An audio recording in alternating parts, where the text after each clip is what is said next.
اعوذ باللہ من الشیطان اللعین الرجیم بسم اللہ الرحمن الرحیم الحمد للہ رب العالمین والصلاة والسلام علی نبی الکریم وعلی آلہ الطیبین الطاہرین المعصومین المنتجبین ولعنۃ اللہ علی اعدائہم من الآن الى قیام یوم الدین آمین یا رب العالمین اما بعد فقد قال اللہ تبارک و تعالی فی قرآن مجید بسم اللہ الرحمن الرحیم وَإِن كَانَ ذُو عُسْرَةٍ فَنَظَرَةٌ إِلَى مَيْسَرَةٍ وَأَن تَصَدَّقُوا خَيْرٌ لَكُمْ إِن كُنتُمْ تَعْلَمُونَ صدق اللہ العلی العظیم وصدق رسولہ النبی الکریم۔ حاضرین محترم، السلام علیکم ورحمۃ اللہ وبرکاتہ۔ آج کا دن 27 شعبان، آج کی تاریخ 27 شعبان معظم 1441، 21 اپریل 2020۔ آج کی نسبت امام زین العابدین علیہ السلام، امام محمد باقر علیہ السلام، امام جعفر صادق علیہ السلام۔ آج کے دن کی نماز پیغمبر اسلام نے فرمایا 2 رکعت نماز، الحمدو کے بعد 1 مرتبہ قل یا ایھا الکافرون، دوسری رکعت میں الحمدو کے بعد توحید قل ھو اللہ، اور سورہ فلق اور سورہ ناس۔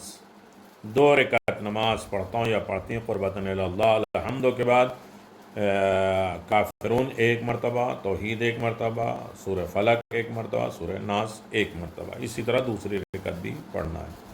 نماز کے بعد تسبیح جناب خاتون جنت سلام اللہ علیہ پڑھیں، اس کے بعد اپنی حاجات مانگیں۔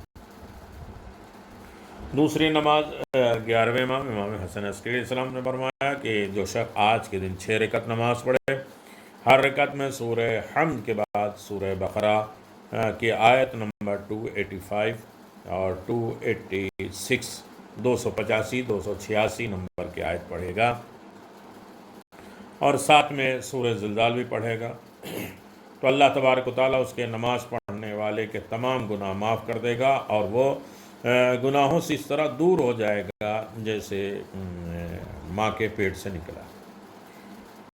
یہ 6 رکعت نماز 2 رکعت کر کے پڑھنی ہے۔ آج کا ذکر یا ارحم الراحمین 100 مرتبہ، یا اللہ یا رحمان 1000 مرتبہ، یا قابض 903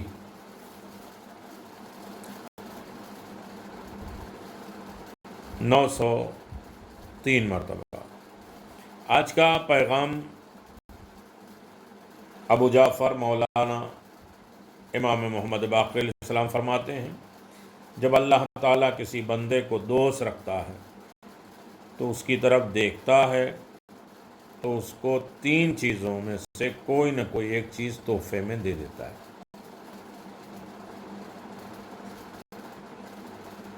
جب اللہ تعالیٰ کسی بندے کو دوست رکھتا ہے تو اس کی طرف دیکھتا ہے تو اس کو 3 چیزوں میں سے کوئی ایک چیز تحفے میں دے دیتا ہے۔ درد سر، بخار، آنکھوں کی بیماری، بہت زیادہ نہ ہو لیکن مومن کے لیے تھوڑی سی تکلیف، یہ قرب الہی کا بہترین وسیلہ ہے۔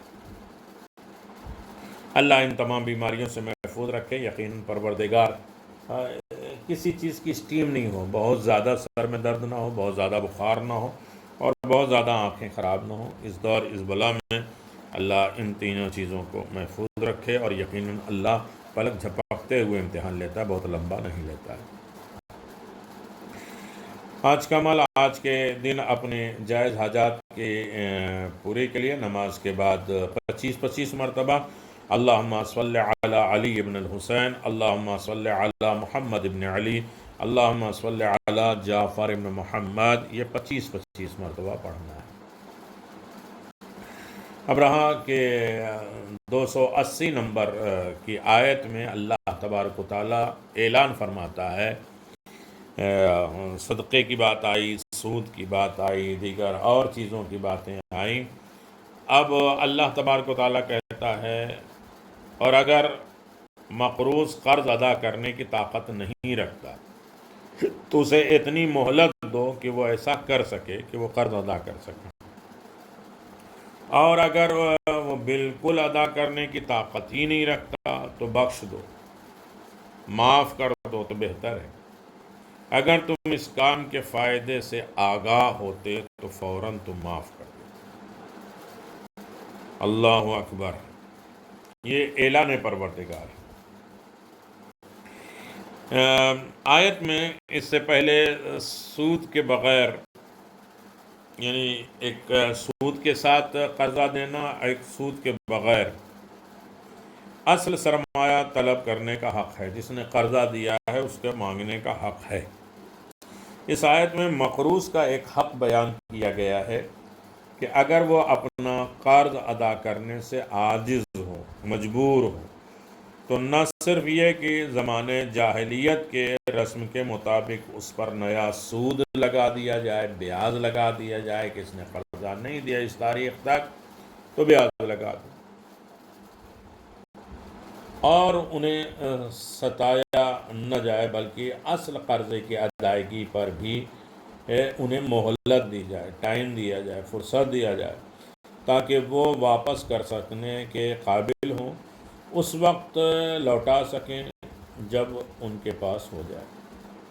اسلام کے قانون میں دراصل اس آیت کے مفہوم کا واضح کرتے ہیں کہ یہ تصریح ہو چکی ہے کبھی بھی مقروض افراد کے گھر اور دیگر ضروری وسائل کو قرق کر کے ان سے قرض وصول نہیں کیا جا سکتا۔ ان کے گھر کے سامان بیچ کر، ان کا گھر بیچ کر، یا ان کی ضرورت کی چیزیں بیچ کر اپنا قرضہ لے لیں، یہ اسلام قانون میں نہیں ہے، بلکہ ضروریات زندگی سے زائد مال پر طلبگار اسی سے اپنا حق لے سکتا ہے، اور یہ انسانی معاشرے کے بالکل پست، ضعیف، کمزور طبقے کی بہت واضح حمایت ہے۔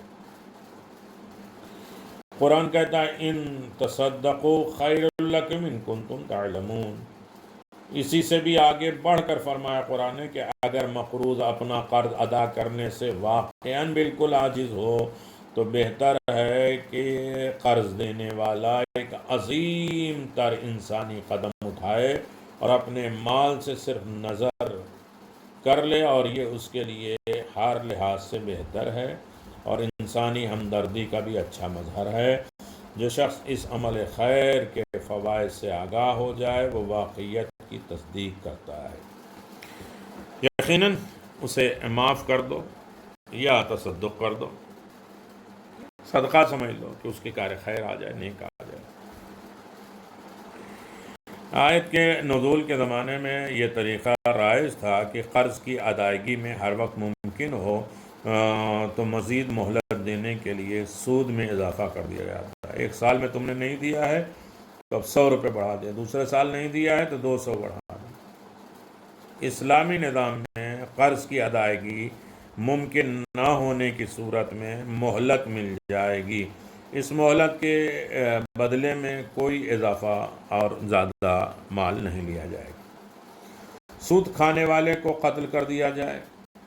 ابو عبداللہ مولا امام جعفر صادق علیہ السلام فرماتے ہیں سود بیاض کھانے والے پر اگر ثابت ہو جائے کہ اس نے سود لیا ہے، بیاض لیا ہے، تو اسے تنبیہ کرو، اسے ڈراؤ دھمکاؤ، آگاہ کرو، اگر دوبارہ کرے تو دوبارہ بھی اسے ڈراؤ سمجھاؤ، اور اگر تیسری بار نہ سمجھے اور سود اور بیاض لے تو اسے قتل کر دیا جائے۔ اللہ اکبر۔ مقروض کو مہلت دینے کا ثواب، جو قرض لے گیا ہے اس کو ٹائم دینا۔ رسول خدا صلی اللہ علیہ وسلم فرماتے ہیں جو شخص کسی تندرست مقروض کو مہلت دے گا، مجبور نہیں، تندرست ہٹے کٹے، کہتے ہیں ہاتھ پاؤں تو مضبوط ہے، کماتے نہیں ہیں، دیتے نہیں کسی کے لیے بیٹھے، اسی طرح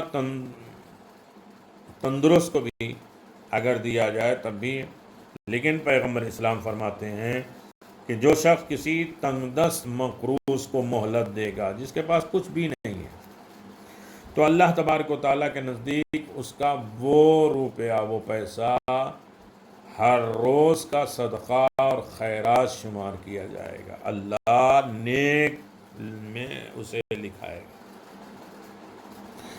جہنم کے تیز شعلوں سے حفاظت، جہنم بھڑک رہی ہے۔ ابو جعفر مولا امام محمد باقر علیہ السلام فرماتے ہیں جو شخص جہنم کی تیز آگ اور شعلوں سے بچنا چاہتا ہے اس سے چاہیے کہ تنگ دست کو مہلت دے، جو بیچارہ مجبور ہے، جن کے پاس کچھ نہیں ہے، غریب ہے، فقیر ہے، قرضہ ادا نہیں کر سکتا، اسے ٹائم دو۔ اور جو قرضہ لیا اس کو کیا کہتا ہے کہ نماز پڑھ رہے ہو اور قرضہ دینے والا آ جائے تو نماز ہماری توڑ کر اس کا قرضہ ادا کرو، یعنی دونوں طرف بیلنس رکھا ہے۔ تم جان بوجھ کر اسے ڈیلے نہیں کرو اور تم جان بوجھ کر قرضہ دے کے کسی کو ستاؤ کہ زندگی دوبر نہیں کرو۔ دین اسلام میں تنگ دست انسان کو مہلت دینا واجب ہے، اور تنگ دستی کے حد یہ ہے کہ اپنے اور بال بچوں کے درمیانہ گزر اوقات سے اس کے پاس زائد مال نہ ہو، اور وہ اس کو قرضہ میں ادا کرے، اور مقروض پر واجب ہے کہ اگر اس کے پاس مال موجود ہو اور قرضے کی میعاد ٹائم ختم ہو جائے تو اولین فرصت میں اپنے قرضے سے پاک ہو جاؤ، قرضہ ادا کر دو، کوشش کرے اور خواہ قرض خواہ کو بار بار مانگنا نہ پڑے۔ یہ تو اسلام کہتا ہے قرضہ لینے والا قرضہ دینے والا دونوں اس بات کی طرف متوجہ رہے کہ ایک دوسرے کے حق کو پامال نہ کرنے پائے۔ عزیزان محترم، یقیناً قرضہ ایک بہت بڑی بیماری ہے اور بہت بڑا دکھ درد ہے۔ کسی کے اوپر قرضہ نہ ہو، ماں باپ اس دنیا سے چلے گئے ان کے اوپر قرضہ نہ ہو، کہا کہ والدین کے ساتھ احسان کرو۔ کیسا احسان؟ کہا کہ اگر وہ مقروض ہیں تو ان کے قرضے کو ادا کرو، یعنی ان کے واجبات باقی ہیں تو اسے ادا کرو، یہاں تک کہ چھٹے امام نے فرمایا کہ اگر حج بھی باقی ہے تو یہ بھی ایک قرضہ ہے۔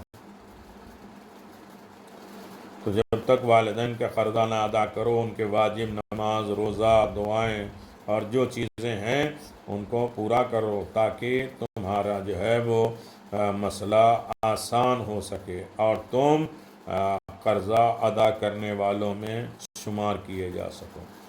یقیناً اسلام نے بہت زیادہ ایک دوسرے کے خیال رکھنے کا حکم دیا ہے، اور ہم سب کو بھی زیادہ سے زیادہ بارگاہ رب العزت میں ان تمام چیزوں کا خیال رکھنا ہے کہ کسی کا حق ہمارے اوپر نہ ہو، اور حق ہو تو خیر خوبی کے ساتھ اسے ادا کریں، زور زبردستی کے ساتھ نہیں، اور کسی کو رسوا اور ذلیل بھی نہ کریں بلکہ ہمدردی اور پیار و محبت کے ساتھ اس کے ساتھ پیش آئیں تاکہ وہ اطمینان قلب کے ساتھ اور سکون کے ساتھ وہ قرضہ ادا کر سکیں۔ جبکہ اسلام میں قرضہ دینا بہت زیادہ اہمیت رکھتا ہے۔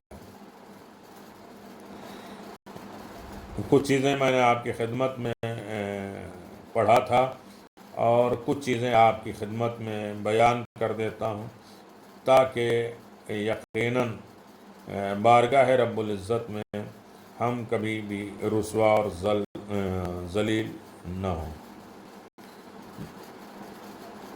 یقیناً اسلام نے قرضے کی بڑی اہمیت دی ہے۔ مرنے کے بعد سب سے پہلے قرض کی ادائیگی، یعنی قرضہ کسی کے اوپر نہ ہو، قرض ادا کر کے جائے، یہاں تک کہ دین اسلام کہتا ہے کہ مقروض کے مر جانے کے بعد سب سے پہلا اس کا قرضہ ادا کیا جائے گا اور بعد میں اس کا مال تقسیم کیا جائے گا۔ پہلی چیز جو میت کے مال میں سے لی جا سکتی ہے اس کا کفن ہے، اور اس کے بعد اس کا قرضہ ہے، اور اس کے بعد اس کے مال اور ورثہ میں تقسیم ہو جاتا ہے۔ قرض کی ادائیگی کا مطالبہ دین اسلام قرض خواہوں کو حکم دیتا ہے کہ وہ بے موقع قرض کی ادائیگی کا مطالبہ نہ کریں، اور اگر مقروض قرض کی ادا کرنے پر قادر نہ ہو تو اس پر دباؤ نہ ڈالیں۔ مولا امام جعفر صادق علیہ السلام فرماتے ہیں جس طرح مقروض کے لیے یہ جائز نہیں ہے کہ قدرت رکھتے ہوئے قرض ادا نہ کرے، اسی طرح قرض خواہ کے لیے بھی یہ جائز نہیں ہے کہ مقروض پر دباؤ نہ ڈالے۔ اللہ کو انسان قرضہ دیتا ہے، من یقرض اللہ قرضا حسنا، کون ہے جو اللہ تبارک و تعالیٰ کو قرض حسنا دے؟ سود کے ساتھ نہیں، اللہ تو خود ہی واپس کرتا ہے 10 گنا 20 گنا 100 گنا۔ قرض کی ادائیگی میں سستی یعنی دونوں طرف بیلنس رکھا گیا ہے۔ رسول خدا صلی اللہ علیہ وسلم فرماتے ہیں جو شخص قدرت رکھتے ہیں کسی کے قرض کی ادائیگی میں دیر یا سستی کرے، اس کا بدلہ ہر روز اس شخص کے طرح ہوگا جو زبردستی دوسروں کا مال ظالمانہ غصبی طور پر لے لیتا ہے، جمع کر لیتا ہے۔ یہ غصبی مال ہوگا کہ تم نے زبردستی قرض ادا کرنے میں سستی کی۔ قرض کی ادائیگی دین اسلام جس طرح قرض لینا مباح اور پاک سمجھا جاتا ہے اور سرمایہ داروں کو قرض دینے کی ترغیب دیتا ہے، رغبت دلاتا ہے، شوق دلاتا ہے، ثواب بتاتا ہے، اسی طرح قرض لینے والے کو بھی اس بات کا ذمہ دار ٹھہراتا ہے کہ پہلے ہی فرصت میں اتنا اپنا قرض ادا کر دو۔ گناہ کبیرہ کے بعد اس سے بڑا گناہ اور کوئی نہیں ہے کہ ایک شخص مر جائے اور مقروض ہو اور اپنے پیچھے کوئی ایسی چیز نہ چھوڑا جائے جس سے اس کا قرض ادا کیا جائے، اپنی اولاد کے لیے زحمت کا سبب نہ بنے۔ انسان کی عمر بڑھنا اور گھٹنا، مولا امام جعفر صادق علیہ السلام فرماتے ہیں کہ اپنے قرضے جہاں تک ہو سکے کم کرو، کیونکہ ان کا کم ہونا انسان کی عمر میں اضافہ کرتا ہے اور ان کا زیادہ ہونا انسان کی عمر کو کم کر دیتا ہے۔ مقروض ہونا شرمساری ہے، شرمندگی ہے۔ دین اسلام پر ایک کو قرض لینے کی اجازت نہیں دیتا اور اسے ان لوگوں کے لیے دوست سمجھتا ہے جو اس کے واقعی ضرورت مند ہوں، کیونکہ مقروض ہونا شرمساری اور شرمندگی کا موجب ہے۔ پیغمبر اسلام فرماتے ہیں کہ مقروض ہونے سے بچو، کیونکہ قرض دار ہونا دیندار انسان کے لیے عیب ہے، کیونکہ راتوں کو وہ قرض اسے اپنے آپ میں مشغول رکھتا ہے اور دنوں کو وہ مقروض قرض خواہوں کے سامنے شرمسار ہوتا ہے۔ قرض کی جزا صدقہ اور احسان سے زیادہ ہے۔ رسول خدا صلی اللہ علیہ وسلم فرماتے ہیں سفر معراج میں جنت کے دروازے پر لکھا ہوا ہوگا کہ صدقہ کا بدلہ 10 گنا اور قرض کا بدلہ 70 گنا ہے۔ جبریل امین سے پوچھا ایسا کیوں ہے کہ صدقہ دینے والے کا مال اس سے واپس نہیں ملتا جبکہ قرض دینے والے کا واپس مل جاتا ہے، تب بھی ثواب کیوں زیادہ ہے؟ جبریل نے کہا کہ جی ہاں ایسا ہی ہے، چونکہ جو شخص صدقہ لیتا ہے ممکن ہے کہ وہ محتاج نہ ہو، لیکن جو شخص قرض لیتا ہے اسے قطعی طور پر اس کی ضرورت ہوتی ہے۔ اس بنا پر صدقہ کبھی مستحق کو پہنچتا ہے اور کبھی غیر مستحق کو پہنچتا ہے، لیکن قرض مستحق کے علاوہ کسی اور کو نہیں پہنچتا۔ یہی وجہ ہے کہ قرض کی جزا صدقہ اور احسان سے زیادہ ہے۔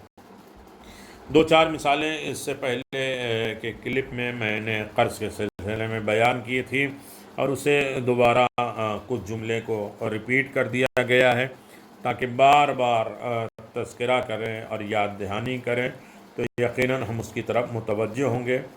اور اللہ نے خود قرآن مجید میں کہا تذکر کرو، بار بار یاد دلاؤ، کہیں نہ کہیں مومن کے لیے فائدہ مند ہو۔ اللہ نے پورا دین اسلام 1,24,000 نبی کو بھیجا یاد دہانے کے لیے، اور کوئی چیز ریپیٹ بہت فائدہ مند ہوتی ہے۔ ایسا نہیں ہے کہ ہر انسان یہ کہے کہ ریپیٹ ہے، اور ریپیٹ بہت سے فائدہ ہوتے ہیں۔ صبح کے 2 رکعت ہم مسلسل پڑھتے جا رہے ہیں۔ ایک گولی اگر بلڈ پریشر کی ہے تو ہم مسلسل اسے کھائے جا رہے ہیں، روزانہ بدلتے نہیں۔ بچوں کا اگر ایک اسکول بھیجتے ہیں تو مسلسل اسی اسکول میں بھیجتے ہیں، روزانہ الگ الگ اسکولوں کی طرف نہیں بھیجتے۔ تو اسی طرح کھانا بھی کھاتے ہیں تو وہی روٹی کھاتے ہیں، ایسا نہیں ہے کہ گیہوں اور جو کے علاوہ کوئی اور روٹی جو ہے وہ بدل بدل کے ہم روزانہ کھاتے ہیں۔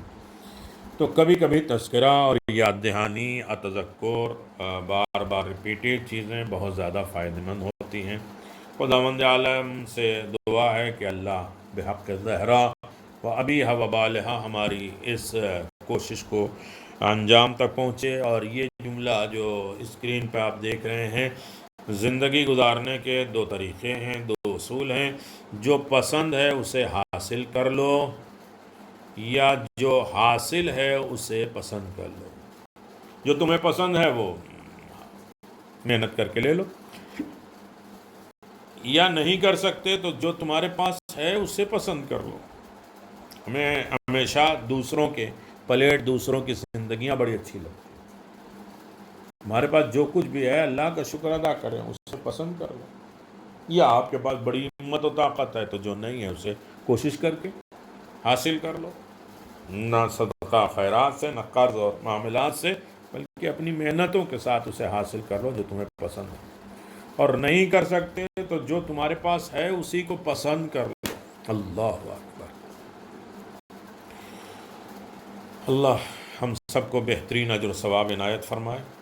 27 تاریخ آ گئی، اس میں 27 تاریخ کی مناسبت آج کی 3 کلپیں آپ حضرات کی خدمت میں ہوں گی، تو جس کی وجہ سے ہم رمضان میں دعا اور یاد امام زمان صحیح طریقے سے منا سکیں۔